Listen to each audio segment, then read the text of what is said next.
Excuse me, do you want me to look at, I'm sorry, do you want me to look at Don or at your camera?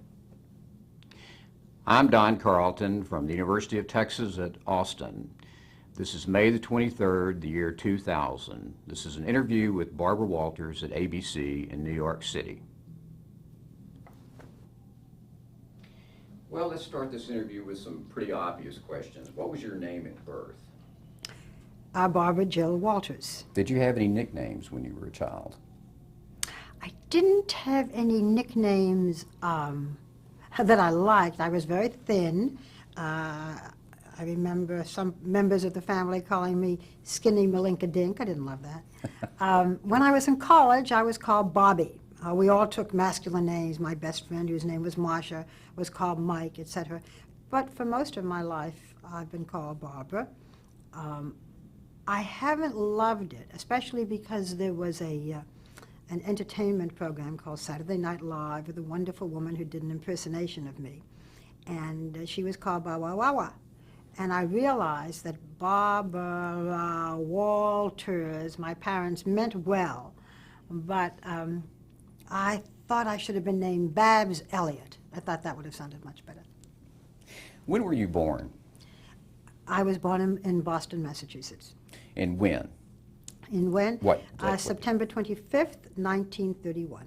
And what was your mother's name? Adina. And what did she do? She was a mother, a housewife. And what was your father's name? My father was a very different story. My father's name is Louis Edward Walters. He came over to this country with his parents and sisters and brothers when he was about 14 and got a job. They were living in New Jersey, and he got a job as an office boy for a theatrical producer. My father was a sort of a slight man and probably was a slight boy, wore glasses. I didn't find out until years and years later that he was blind in one eye from an accident. And he waited in line for hours and hours to get this job with this theatrical producer. He was the first one there. He got there at like 5 o'clock in the morning with this English accent. And the producer hired him. And from that, my father began a career in show business. And at the height, I guess he is what would have been called an entrepreneur today. He opened his first nightclub in Boston after some years of not having success, called the Latin Quarter. And it was called the Latin Quarter because he didn't have very much money to open this nightclub, and it was sort of based on the Latin Quarter in France, the student section of France, of Paris. So it had the bricks on the wall, and they painted murals that looked like Apache dances and so on. They put candles in wine glasses, and it became an enormous success. Another one was opened in Florida, in Miami, which was a huge success, and then in New York. So my father at one time was very famous. He also did Broadway shows. And there are still some people today as we talk, some of the older comedians and stars like Milton Berle, a big comedian, who remember me as Lou Walters' daughter. It was a very up and down kind of life because it was a life of show business. And my father, as many people who have his kind of talent, he was a great showman. He put on the big shows, but he had no idea about how to, he wasn't a very good businessman, and he died with no money. How did your parents shape the person that you are today?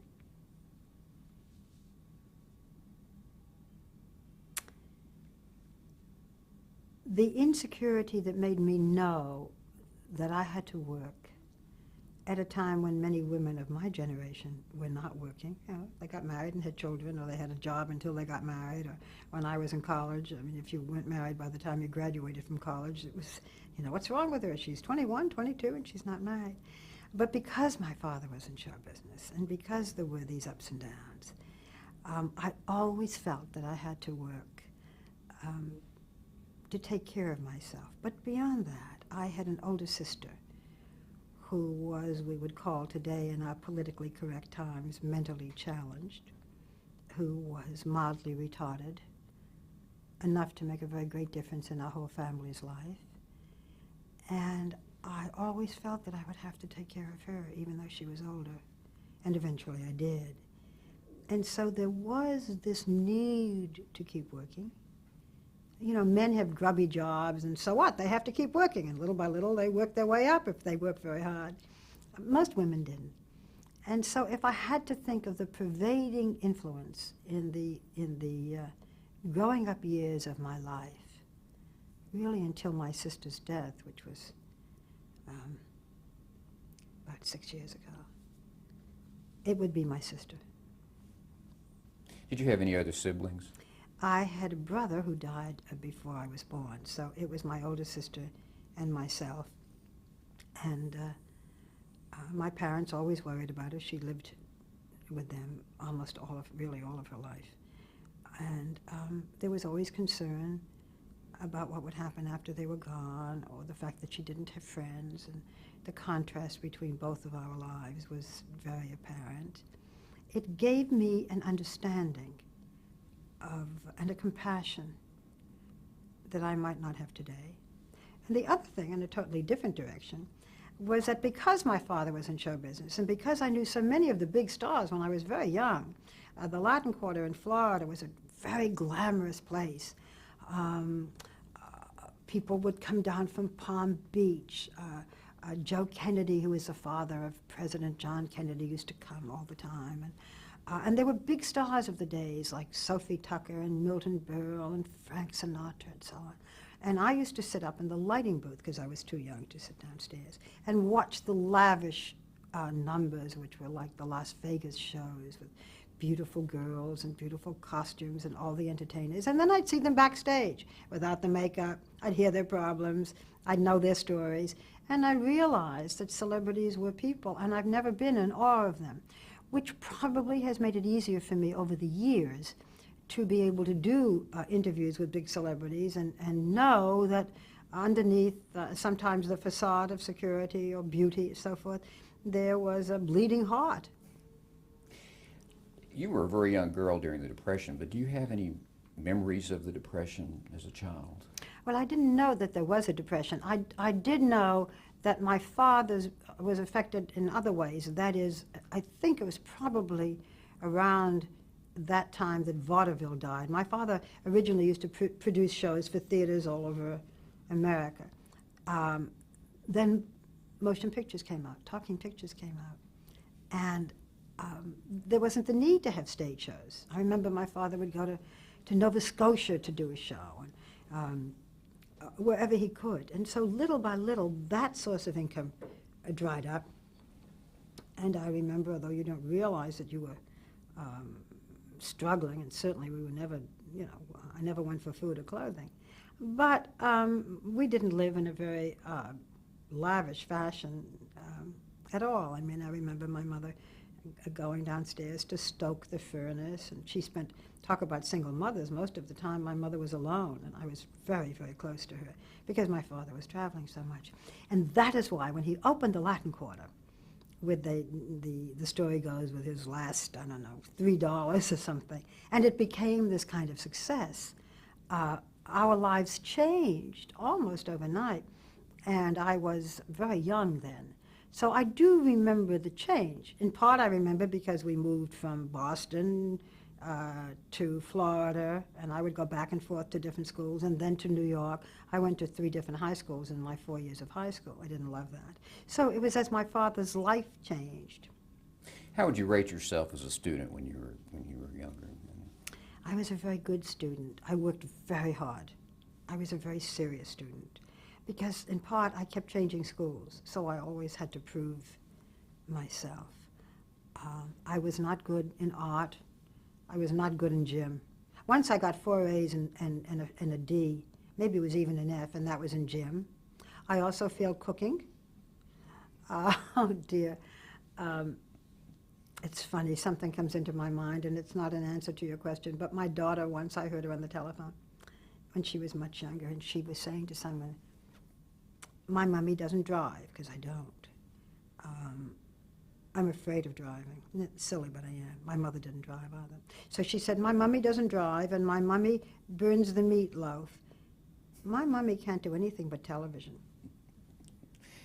What did you want to be when you were growing up?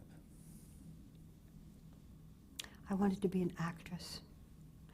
There was a woman named Catherine Cornell who was a great star in the theater. I'd never seen her, but I saw pictures, and she had dark hair and kind of big eyes, and I thought I looked like her. When I look at it now, I look nothing like her. And I thought I wanted to be an actress until I went to college.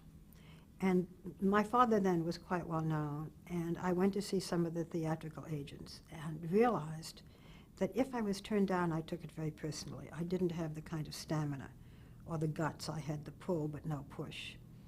And I went back to college and decided then to finish. Then I didn't know what I wanted to do. I thought I might want to teach. I was going to get a master's degree to teach because you needed that to teach in New York. I went to secretarial school to get a job. Always had to have a job. I can still do speed writing. Comes in handy now and then. And I really didn't know what I wanted to do. And I think most young people don't. When I talk to young people now at commencement exercises, and I say, how many of you know what you want to do? A few hands go up. And I say, how many of you don't? And no hands go up. And then 1, and then 2, and then 50, and then 100. Most of us don't. And I began, well, first I was a secretary in a small advertising agency. And then, not a very good one, but okay, I worked hard. And then I went to the NBC local station in New York. And because I knew all of the columnists in the newspapers, and there were many of them in those days, through my father, I got a job as the assistant director of publicity. There were only 2 in the office, the director and I was the assistant. And the director was a man who liked to go out and have a 3-martini lunch. So I wrote all the releases for the WNBC TV, I think it was called then. And that's how I began. And then at one point they made me a producer. I was the youngest producer in, I don't know, at that time, at the local station. I think I was 23 or 24. So I sort of got in sideways, but I never thought television, me, in front of the cameras, never occurred to me. Well, when was the first time, do you have a memory of the first time you ever saw television? Does that stand out in your mind at all? I remember the first time that I heard about television. I was in college, and one of my friends had a sister who couldn't walk, who was crippled. And her mother got her a television set, and it changed her life. And I remember my friend saying to me, your mother should get television for your sister. My sister's name was Jackie. And we did, and it changed my sister's life. Earlier this year, I received a Lifetime Achievement Award, an Emmy. And I ended up by talking about my sister. It was May 19th, and it was her birthday when I got this award that evening. And I said that she had many lonely hours, and how television, as it has for millions, filled her life. And it really did change our life. Up until then, my mother used to take my sister to a movie almost every night to give her some kind of entertainment, any movie. So I remember those early days and the effect that they had, and I can remember the programs. Well, now your first job in television then was at WNBT here in New York, is that correct? My first job with a television station, I should say, maybe. My first job at a television station, I can't remember, was it WNBT or WNBC I've got TV? WNBT in New York. Well, that was my first job. That's when I was the assistant director of publicity. And then a producer. When I was a producer, one of the things that I learned that's always been so valuable to me, we had a program called Ask the Camera, in which viewers wrote in letters. And we then, almost all of them were really viewers' letters. And we would then answer them with footage. You know, how big is a hippopotamus? Well, a hippopotamus is, and we'd show hippopotamus. And so I learned how to edit this footage down to the second, and I got to the point where I could do it without a stopwatch. You know, you need 1:30 or 45 seconds of film. In those days, film, today, tape. And I can still do it to this day. I'm a very good editor. I love to edit. But beyond that, I have this sort of innate sense of time that came from all those years ago and all of that very early editing experience. And that was with Ask the Camera? That was a show called Ask the Camera. I was the producer of Ask the Camera. What other shows did you work on during this time? Was it just that show, or there were Well, I then was assigned to a show that was going to be kind of a celebrity interview show, and the host was a man named Igor Cassini.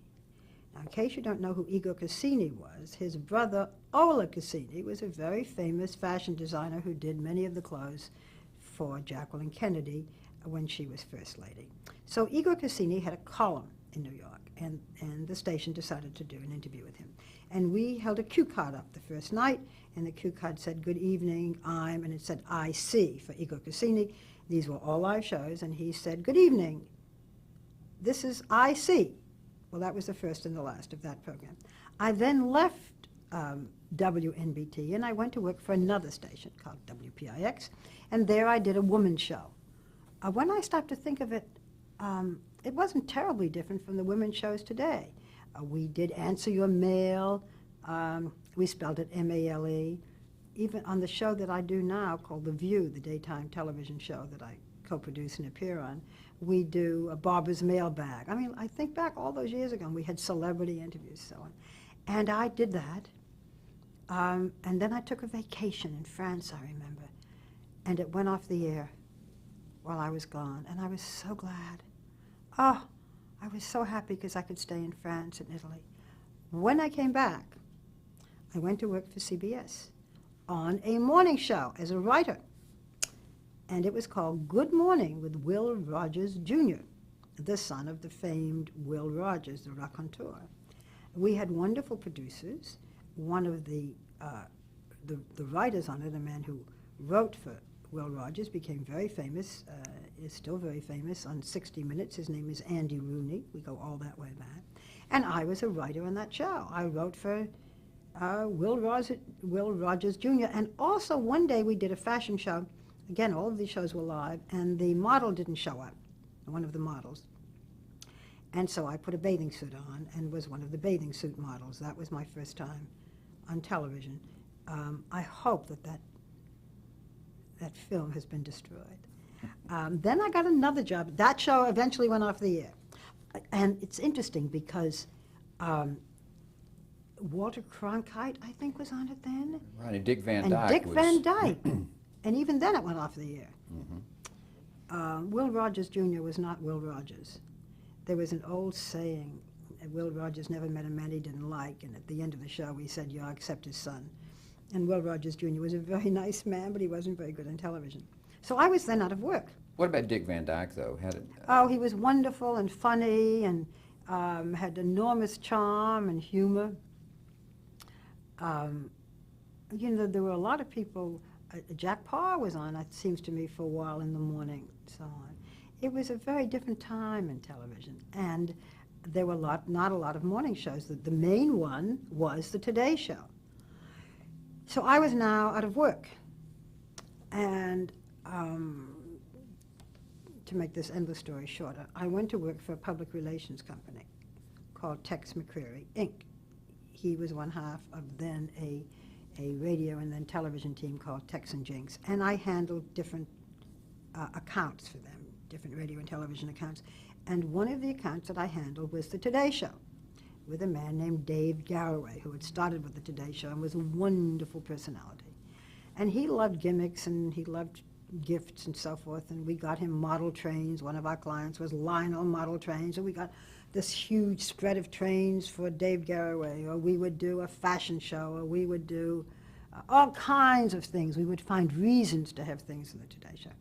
And so I was there all the time, meeting people and writing little things for them. I didn't like public relations, and I was just about to leave and either go to work for a magazine, or I thought I was good with people and maybe I would get a job in a personnel agency where I would interview people and advise them on jobs. Around that time, an opening came up on the Today Show to do a 5-minute feature with a woman named Anita Colby, who had been a very beautiful model. I was going to write for her. And at the time, the Today Show, in general, had one female writer. They had about 7 or 8 male writers, but one female. They never hired a second female unless this female died, and they were young, or got married. And while I was on the show doing this 5-minute piece for Anita Colby, who is a very nice woman, but again, not, you know, it's so hard to figure out who's going to make it on television or what makes it. It's so undefinable. Anyway, she didn't. And she was lovely and perfectly pleasant.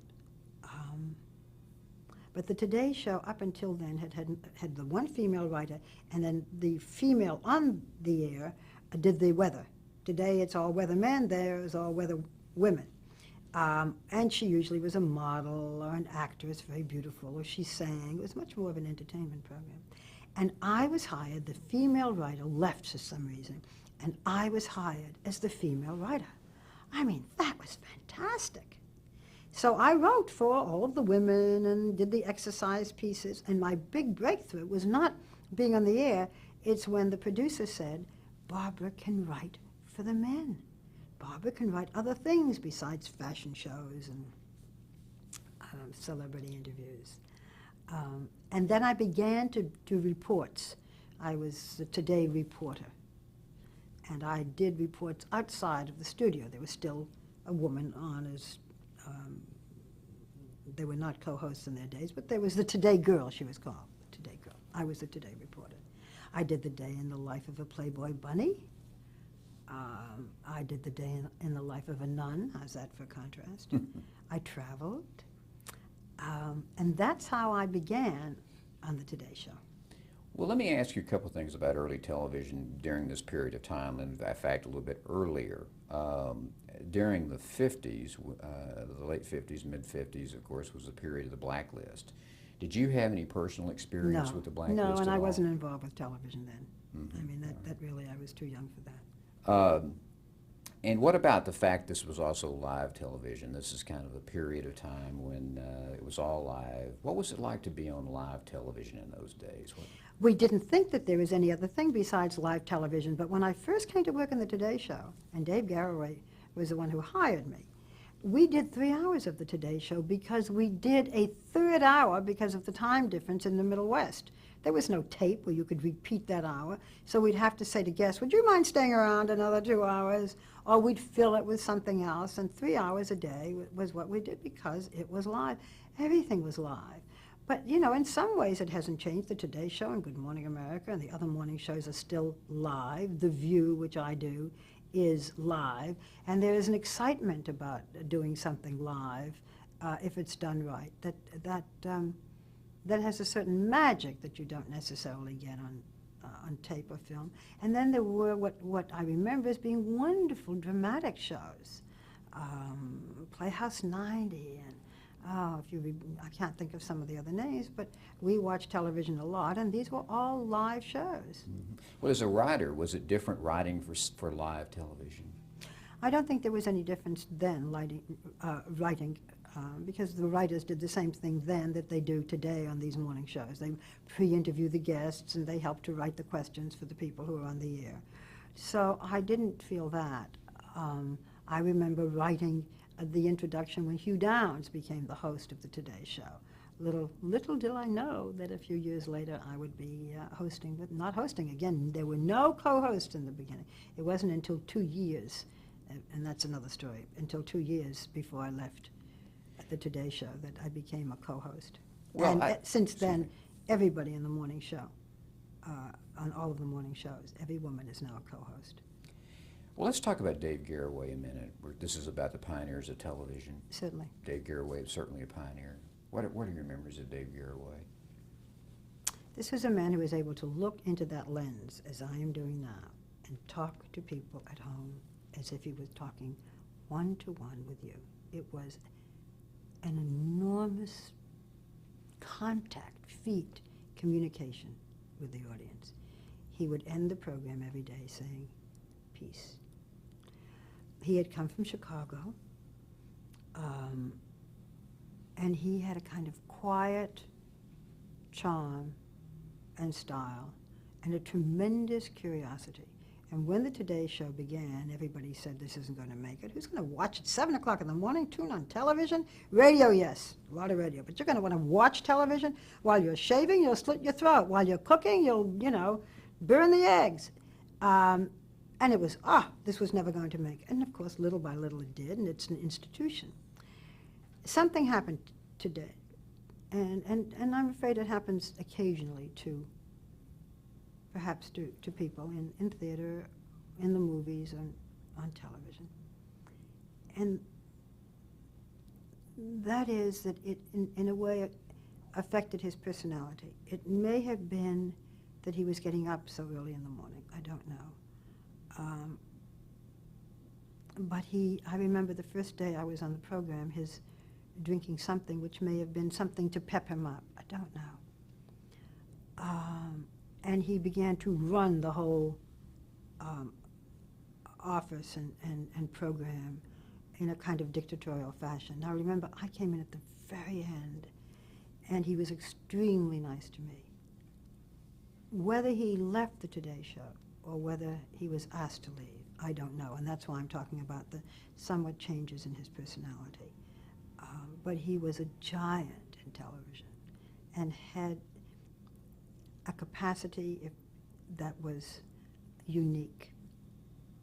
What do you think? Why do you think he was so popular? He had curiosity about many things.